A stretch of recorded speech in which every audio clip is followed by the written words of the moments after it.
मित्रों, नमः संस्कृताय। आप सभी का हमारे YouTube चैनल में स्वागत है। इसके पूर्व के वीडियो में हमने समास के बारे में चर्चा किया था कि समास क्या होता है और उसके कितने प्रकार होते हैं।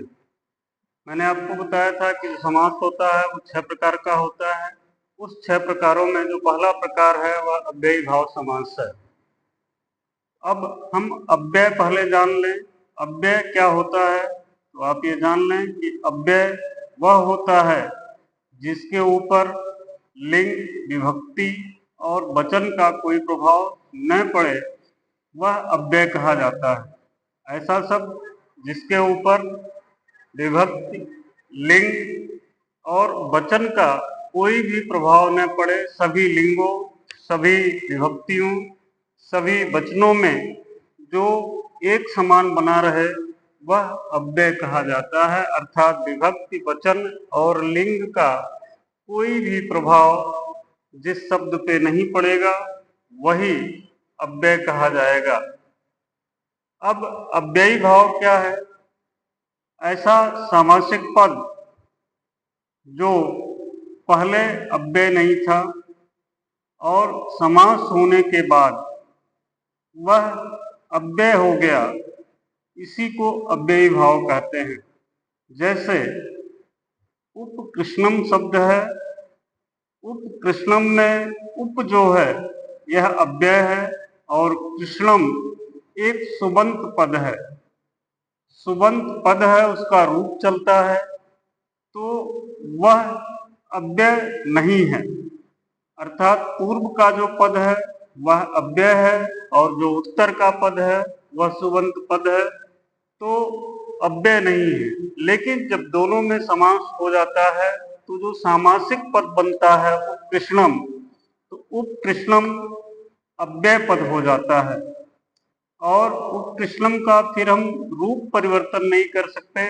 उनका किसी विभक्ति, किसी वचन, किसी लिंग में कोई रूप परिवर्तन नहीं होगा, वो जैसा है वैसा ही बना रहेगा।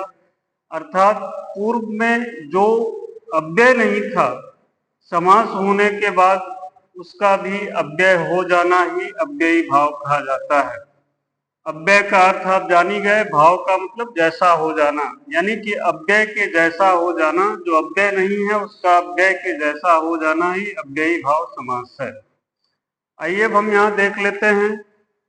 लिखा हुआ है पूर्व पदार्थ प्रधानो अव्ययी भाव। ये अव्ययी भाव समास का लक्षण है। पूर्व पदार्थ, आप जानते हैं कि जो समास होगा उसमें 2 पद होंगे, कम से कम 2 पद होंगे। तो उसमें जो पूर्व पद है, वो पूर्व पद का जो अर्थ है वह जिसमें प्रधान अर्थात मुख्य हो, वह अव्ययी भाव कहा जाता है। ऐसा समास जिसमें पूर्व पद का अर्थ प्रधान हो, मुख्य हो, वह अव्ययी भाव समास कहा जाता है। आप आगे देख लें कि जिस समास में पूर्व पद का अर्थ प्रधान अर्थात मुख्य हो, उसे अव्ययी भाव समास कहते हैं। और इस अव्ययी भाव समास में जो पूर्व पद होता है वह प्रायः अव्यय ही रहता है और समास के बाद जो सामासिक पद बनता है वह हमेशा नपुंसक लिंग में प्रयोग किया जाता है, या यूं कहे कि नपुंसक लिंग एक वचन में प्रयोग किया जाता है। अव्ययी भाव समास में जो सामासिक पद बनता है वह नपुंसक लिंग एक वचन में प्रयोग किया जाता है और सामासिक पद समास हो जाने के बाद सामासिक पद जो बनता है वह अव्यय हो जाता है। यहाँ देखिए विशेष में मैंने लिखा हुआ है कि अव्ययी भाव समास होने पर सामासिक पद अव्यय हो जाता है तथा नपुंसक लिंग एक वचन में प्रयोग किया जाता है। इसके बाद फिर लिख दिया गया अव्यय, अव्ययी जो भाव है उसकी परिभाषा लिख दी गई कि अनव्ययम अव्ययः संपद्यते इति अव्ययी भावः। अर्थात जो अव्यय नहीं है उसका अव्यय हो जाना। जैसे अभी मैंने आपको उपकृष्णम का उदाहरण दिया या यथाशक्ति का उदाहरण ले लें आप। इसमें यथाशक्ति में जो यथा है यह अव्यय है और शक्ति एक सुबंत पद है।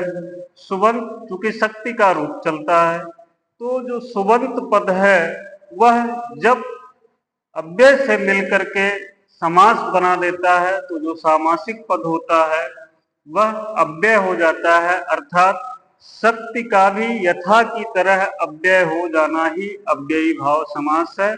अब आप इसमें देख रहे होंगे चूंकि जो पूर्व पद है यथा वह अव्यय है और वह उत्तर वाले पद को भी अव्यय बना दे रहा है, यानी जो प्रधानता हो रही है वह यथा की हो रही है, तो पूर्व पद का अर्थ प्रधान यानी मुख्य हो जा रहा है। तो यह जो समास होगा यह अव्ययी भाव समास हो जाएगा।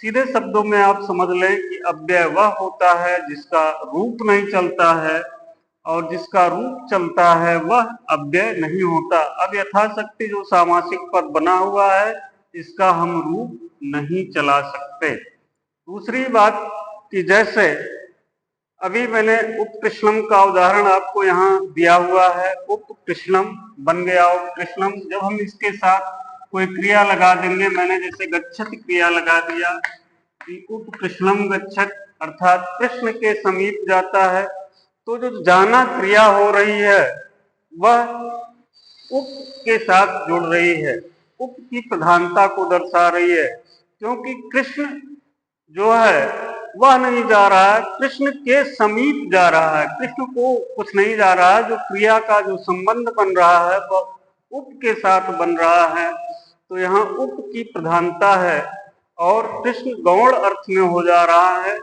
इसलिए यह अव्ययी भाव समास है। अब दो तरह से आप समझ गए होंगे, एक तो ये कि जो पूर्व पद अव्यय है वह उत्तर वाले पद को भी अपने जैसा अव्यय बना दे रहा है, इसलिए जो पूर्व पद है उसकी प्रधानता हो गई।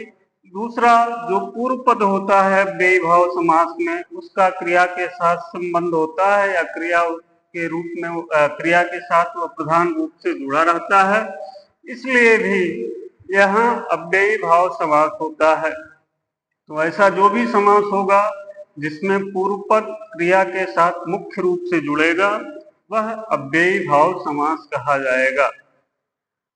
अब हम चर्चा कर लेते हैं कि संस्कृत जगत है, इस संस्कृत जगत में बहुत सारे अव्यय हैं, तो क्या सभी अव्ययों के साथ समास होता है या कुछ विशेष अव्यय ऐसे हैं जिनके साथ समास होता है। यहाँ पर अव्ययी भाव समास करने वाला सूत्र लिखा हुआ है, इसमें लिखा हुआ है अव्ययम विभक्ति समीप समृद्धि वृद्धि अर्थाभाव अत्यय असंप्रत शब्द प्रादुर्भाव पश्चात यथा आनुपूर्व योगपद सादृश्य संपत्ति साकल्य अंत वचने, अर्थात कि जो अव्यय होगा वह विभक्ति अर्थ में होगा, समीप अर्थ में होगा, समृद्धि अर्थ में होगा, वृद्धि अर्थात वृद्धि का अभाव जहाँ होगा इस अर्थ में अगर अव्यय प्राप्त होता है तो उससे होगा, अर्थाभाव के अर्थ में होगा, अत्यय अर्थात जहाँ नष्ट हो रहा हो ऐसे अर्थ में होगा, असंप्रति अर्थात अब युक्त मतलब जुड़ा हुआ न रहना इस अर्थ में आपका समास होगा, शब्द प्रादुर्भाव अर्थात कि शब्द और सादृश्य के अर्थ में अव्यय होगा, पश्चात के अर्थ में होगा, यथा के अर्थ में होगा, आनपूर्व के अर्थ में होगा अर्थात क्रमशः, आनपूर्व का अर्थ क्रमशः होता है। योग पद्य का अर्थ होता है साथ साथ रहना यानी एक साथ रहना, सादृश्य अर्थात जहाँ समानता होगी, संपत्ति के अर्थ में होगा, साकल्य अर्थात संपूर्णता की स्थिति जहाँ दिखाई जाएगी वहां पर होगा, और अंत के अर्थों में विद्यमान अव्यय का सुबंत पदों के साथ समास नित्य रूप से होता है। अर्थात ये जो 16 अर्थ आपको बताए गए, 16 जो अर्थ हैं, अर्थात अव्यय, विभक्ति, समीप, समृद्धि, गद्य, अर्थाभाव, अत्यय, असंप्रत, शब्द प्रादुर्भाव, पश्चात, यथा, आनपूर्व, योग्य पद, योग पद्य, सादृश्य, संपत्ति, साकल्य और अंत अर्थ वाले जो अव्यय होंगे उनका समर्थ सुबंत पदों के साथ नित्य समास होता है। इसके अलावा यदि कोई अव्यय है तो उसका समास नहीं होगा। जो 16 अर्थों में आए हुए अव्ययों के साथ नित्य समास होता है उनके उदाहरणों को हम देख लेते हैं, थोड़ा समझ लेते हैं। पहला जो अर्थ था वो विभक्ति के अर्थ में जो अव्यय आएंगे उस अव्यय से नित्य समास होगा। यहाँ आप देख लें, हरव, धन, इति, यह समास विग्रह है और सामासिक पद है अधिहरि, अर्थात इसका जो अर्थ है वो हरि में। यहाँ देखें, आत्मनि, इति, ये समास विग्रह और सामासिक पद आध्यात्मम। इसी तरह गोपी, अधिगोपम, अर्थात यहाँ जो अधि यह अव्यय आया हुआ है यह सप्तमी विभक्ति के अर्थ में आया हुआ है। तो विभक्ति के अर्थ में जो अधि अव्यय आया हुआ है उस अव्यय का समर्थ सुबंत पदों के साथ नित्य समास होता है और समास होकर के जो सामासिक पद होता है वह अव्ययी भाव हो जाता है, अर्थात अव्यय हो जाता है। यहाँ आप देख लें, मैंने आपको दिखाया कि हरव इति ये सप्तमी विभक्ति का रूप है, हरव इति, और यहाँ जो सामासिक पद है यह अव्यय हो गया और अर्थ हो गया हरि में। इसी प्रकार से आत्मनि ये भी सप्तमी का है, आध्यात्म बन गया, ये भी अव्यय बन गया, गोपीत ये भी सप्तमी का है, अर्थात जो यहाँ अधि अव्यय आया हुआ है यह अधि अव्यय आपका यह सप्तमी विभक्ति के अर्थ में आया हुआ है। तो जो पहला प्रकार आपने देखा कि विभक्ति अर्थ में भी अव्यय जो है समर्थ सुबंत पदों के साथ समास करते हैं, तो ये पहला जो आपका कंडीशन था उस कंडीशन में मैंने आपको दिखा दिया कि यहाँ सप्तमी विभक्ति के अर्थ में अधि इस उपसर्ग या यूं कहें कि अव्यय का प्रयोग किया गया है और समास होकर के जो सामासिक पद है वह अव्यय के रूप में आपको प्राप्त हो रहा है। दूसरा उदाहरण हम देख लें समीप के अर्थ में, तो मैंने लिखा उपनगरम। उपनगरम को जब तोड़ दिया मैंने तो यह हो गया नगरस्य समीपम। जब विग्रह करते हैं तो क्या बनता है, नगरस्य समीपम, अर्थात नगर के समीप। तो यहाँ समीप अर्थ में उप जो अव्यय है या यूं हम कह लें कि जो उपसर्ग उप है उस उपसर्ग का समीप अर्थ में समर्थ सुबंत पदों के साथ समास हो रहा है और जो समास बन रहा है, जो सामासिक पद बन रहा है वह अव्यय बन रहा है। तो इस प्रकार से यहाँ प्रत्येक जो उदाहरण है गंगा या समीपम, तटस्थ समीपम, अर्थात समीप अर्थ में जो ये उप आपका अव्यय आया हुआ है यह समर्थ सुबंत पदों के साथ समास कर रहा है और जो सामासिक पद है वह अव्यय के रूप में आपको प्राप्त हो रहे हैं, अतः यहाँ अव्ययी भाव समास हो जाएगा। तीसरी जो कंडीशन है समृद्धि। समृद्धि का उदाहरण आप देख लें, सुमद्रम। सुमद्र का अर्थ होता है कि जो मद्र देश के निवासी हैं उनकी समृद्धि। मैंने यहाँ आपका विग्रह करके लिखा हुआ है मद्राणाम समृद्धि, अर्थात जो मद्र देश के निवासी हैं उनकी समृद्धि को ये सु जो अव्यय है ये दर्शा रहा है। यहाँ भिक्षाणाम समृद्धि, अर्थात भिक्षाटन से समृद्धि, तो यहाँ सु आया हुआ है, अर्थात यहाँ जो सु अव्यय आया हुआ है यह समृद्धि अर्थ में समर्थ सुबंत पदों के साथ समास कर रहा है और समास करने के उपरांत जो सामासिक पद बन रहा है वह अव्यय बन रहा है, इसलिए यहाँ पर भी अव्ययी भाव समास होगा। तीसरी जो चौथी कंडीशन है वह है आपका वृद्धि, वृद्धि का अर्थ होता है दुर्गति अथवा वृद्धि का अभाव। जहाँ दुर्गति दर्शाई जाए अथवा वृद्धि का अभाव दर्शाया जाए, वहां वृद्धि के अर्थ में आपको अव्यय मिलेंगे और वो जो अव्यय होंगे वह समर्थ सुबंत पदों के साथ नित्य रूप से समास करेंगे। यहाँ लिखा हुआ है दुर्यौनम। जब मैंने इसका विग्रह कर दिया तो यौना नाम वृद्धि, अर्थात यौनों की दुर्गति, यवन जो हैं उनकी दुर्गति दुर्यौनम।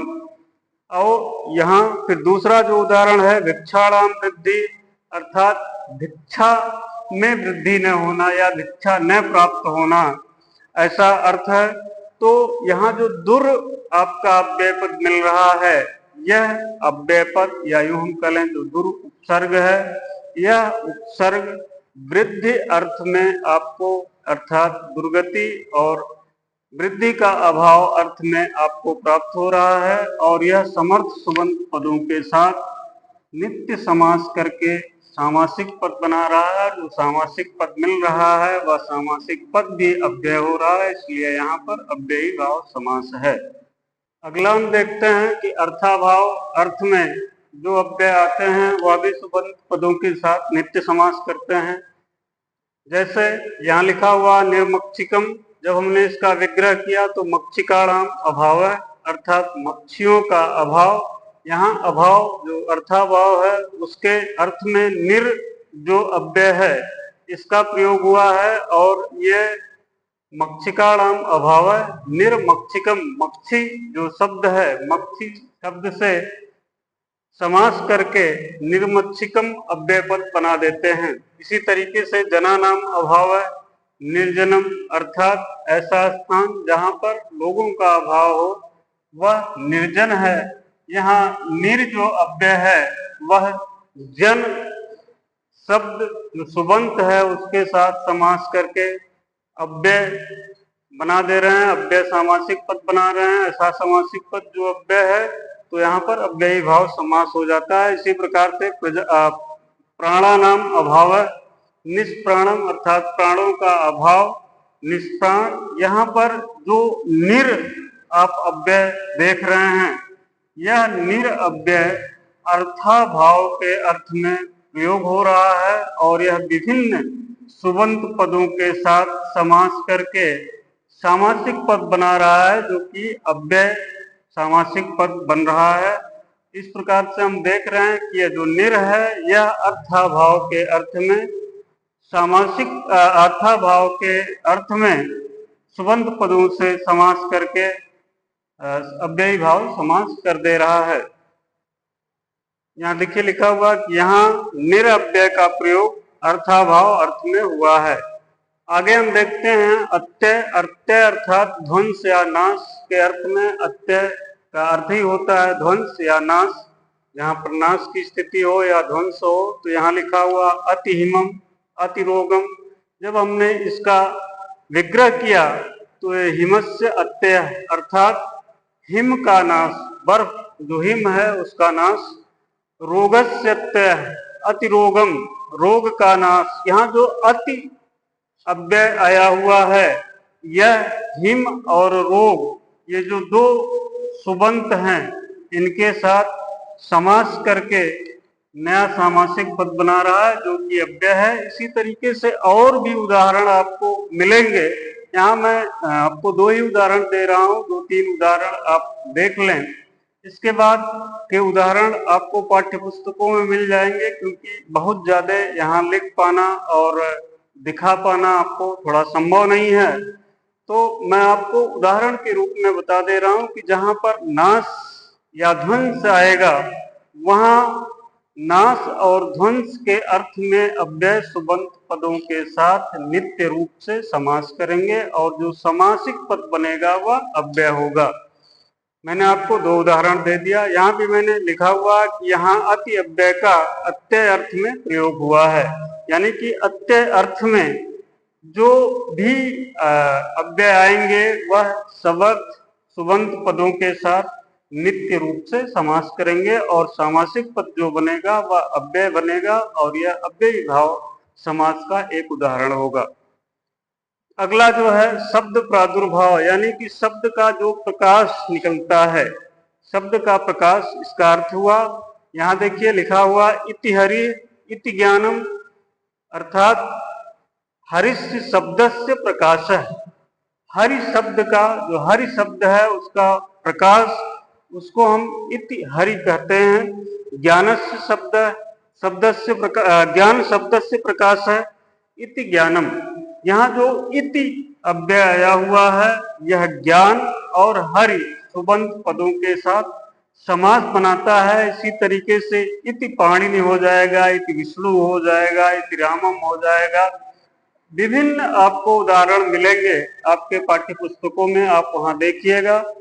यहाँ जो इति अव्यय आया हुआ है, यह शब्द प्रादुर्भाव के अर्थ में प्रयोग होकर के सुबंत पदों से, जो समर्थ सुबंत पद हैं, उनके साथ नित्य रूप से समास करके नया सामासिक पद बना रहा है, और वो जो सामासिक पद बन रहा है वो अव्यय बन रहा है, इसलिए यहाँ पर अव्ययी भाव समास हो जाएगा। अब आप यहाँ जितने भी देख लें, जैसे अतिहीम है, अति रोग है, इति हरि है, इति ज्ञान है, अति निद्र है, अति स्वप्नम है, निष्प्राणम निर्जनम निर्मिच्छिकम, ये जितने भी आपको उदाहरण मिलेंगे, इन जो ये सामासिक पद आपको प्राप्त हो रहे हैं, ये सामासिक पद अव्यय हैं, और इन अव्ययों का, अर्थात इन सामासिक पदों का किन्हीं भी दशाओं में रूप नहीं चल सकता। इसीलिए आप देखें कि यह नपुंसक लिंग एक वचन में लिखे गए हैं। अव्ययी भाव समास के आपको जितने भी उदाहरण मिलेंगे, वो जो सामासिक पद होगा, सामासिक पद अव्यय होगा, और आपको नपुंसक लिंग एक वचन में ही मिलेगा।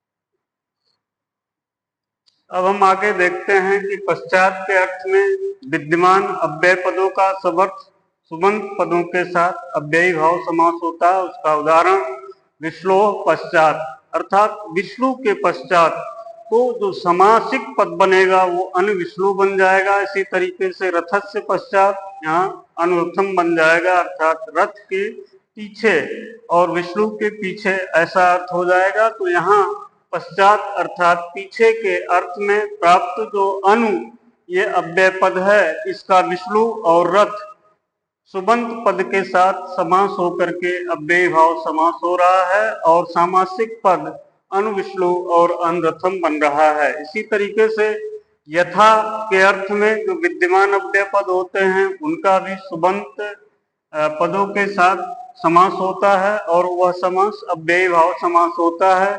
यह जो यथा होता है, यह चार अर्थों में प्राप्त होता है। पहला योग्यता के अर्थ में, दूसरा विप्सा अर्थात शब्दों की आवृत्ति के अर्थ में, तीसरा पदार्था नति वृत्ति अर्थात पदार्थ अनति वृत्ति, अर्थात ये कि पदार्थ की सीमा के बाहर न जाना ही पदार्थ अनति वृत्ति कहा जाता है।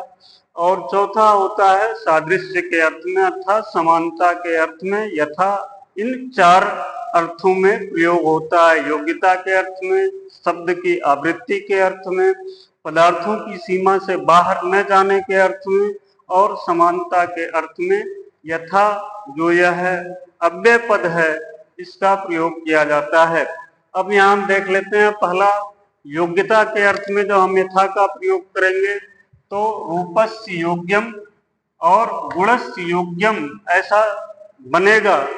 तो रूपस्य योग्यम का जो सामासिक पद बनेगा, अनुरूपम गुणस्य योग्यम अनुगुणम, अर्थात गुण के योग्य रूप के योग्य, ऐसा अर्थ निकलेगा। और जो ये अनु अव्यय पद आया हुआ है, यह यहाँ यथा के योग्यता अर्थ को दिखाने के लिए आया हुआ है, और यह अनु रूप और गुण सुबंत पदों के साथ समास बना करके अनुरूपम और अनुगुणम सामासिक पद अव्ययी भाव के बना देते हैं।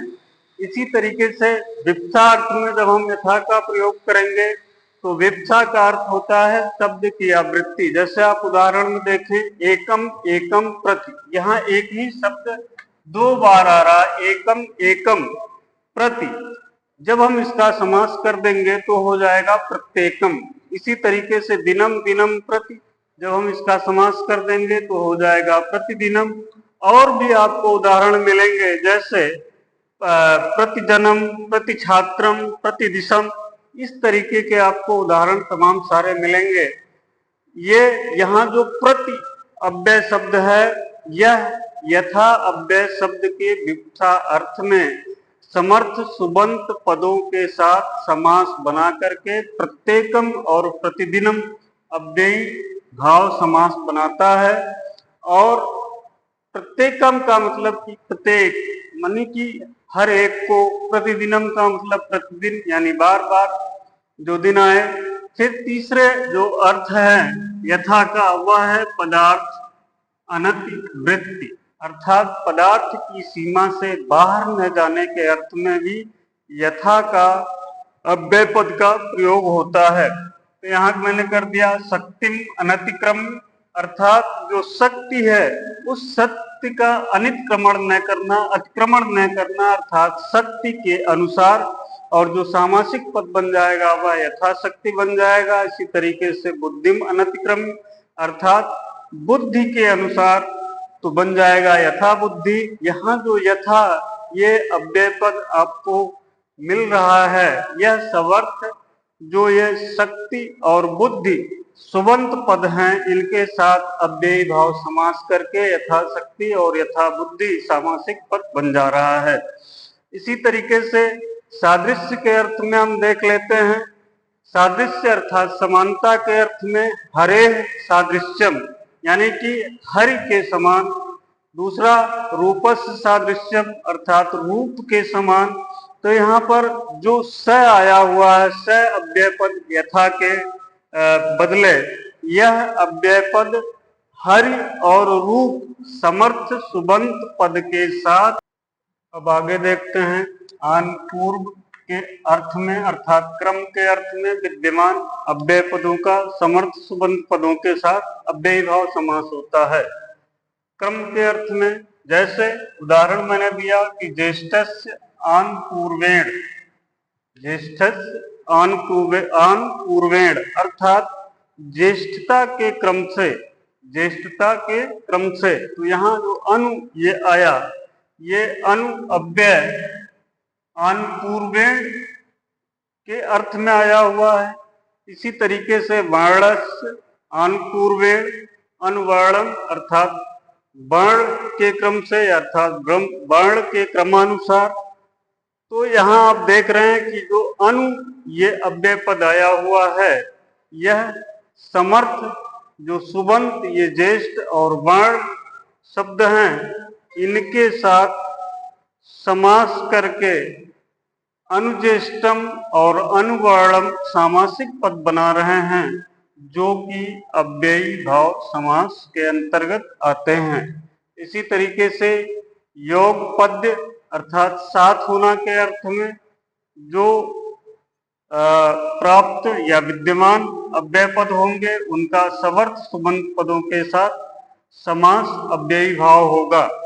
जैसे यहां मैंने लिखा चक्रेण युगपत, चक्रेण युगपत, युगपत का अर्थ होता है कि साथ, चक्र के साथ, सचक्रम, जो ये सामासिक पद हो गया।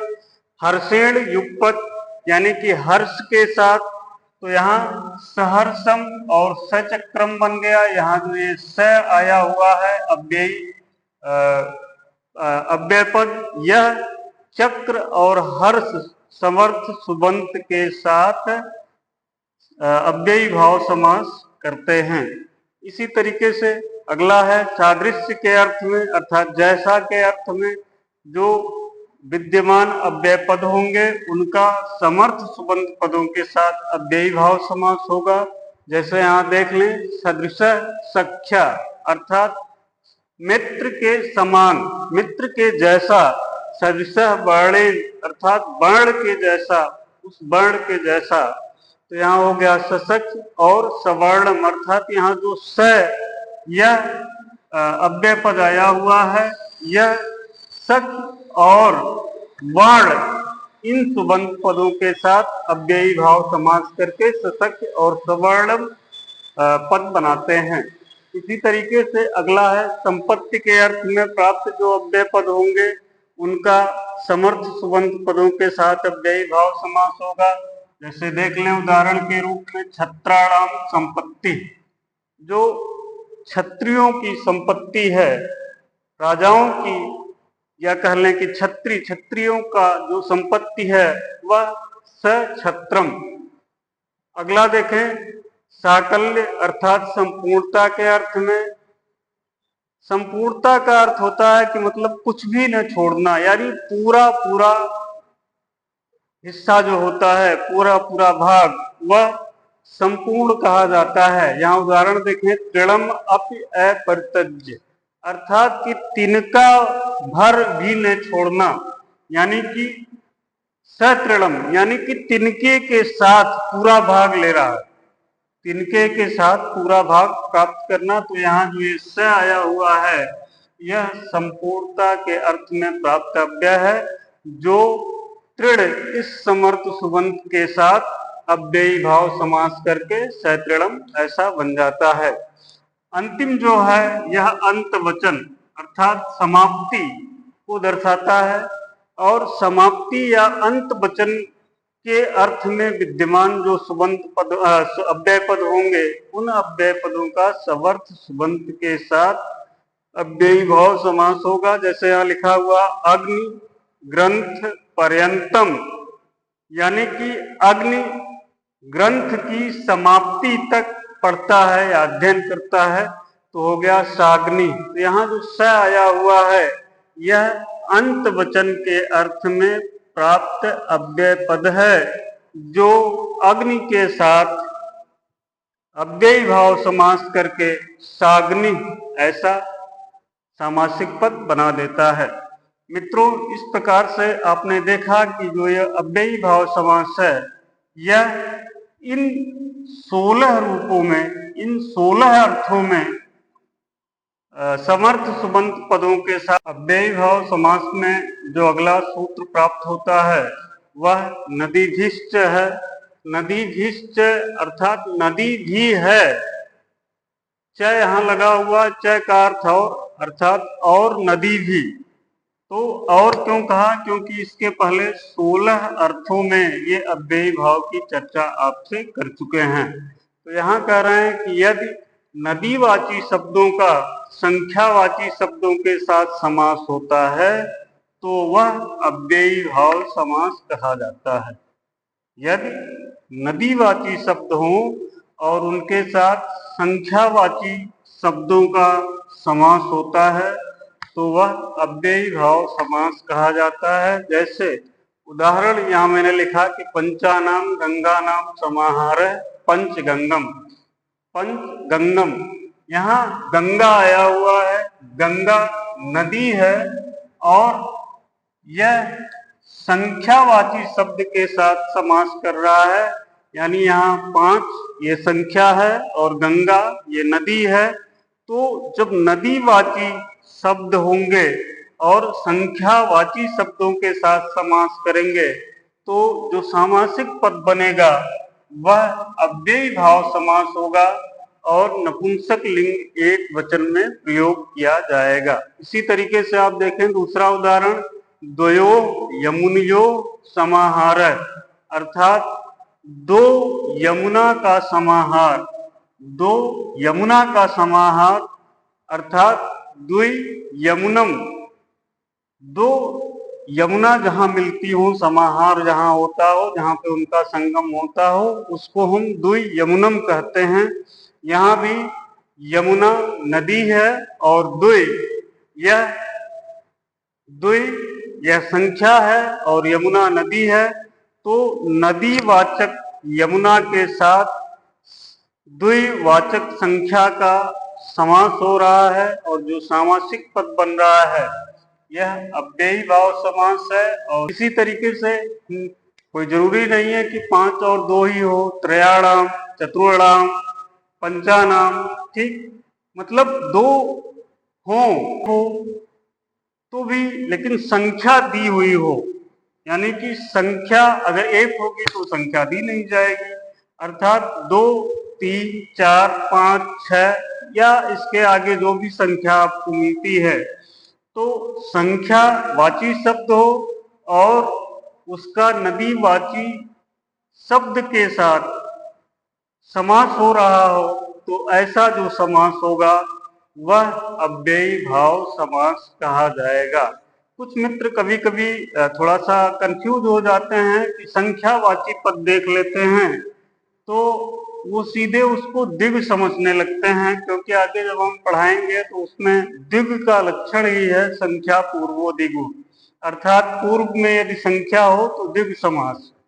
लेकिन यहाँ थोड़ा सा उल्टा है, थोड़ा सा यहाँ ध्यान देने की जरूरत है कि यदि पूर्व में संख्यावाची शब्द होगा और उत्तर पद नदीवाची होगा तो यहाँ द्विग न होकर के अव्ययी भाव समास होगा। इतना आपको ध्यान रखने की जरूरत है मित्रों। यह अव्ययी भाव समास का जो 16 अर्थों में अव्यय प्रयोग हो रहा था वो मैंने आपको बता दिया, और अन्य अर्थ में नदी अर्थ में कैसे अव्ययी भाव समास होता है ये भी मैंने आपको बता दिया। यह वीडियो आपको कैसा लगा यह आप मुझे कमेंट बॉक्स में बताएं। जिन मित्रों ने अभी तक हमारे YouTube चैनल को सब्सक्राइब नहीं किया है वे YouTube चैनल को सब्सक्राइब कर लें, जिससे इस तरीके की वीडियो आपको प्राप्त होती रहे।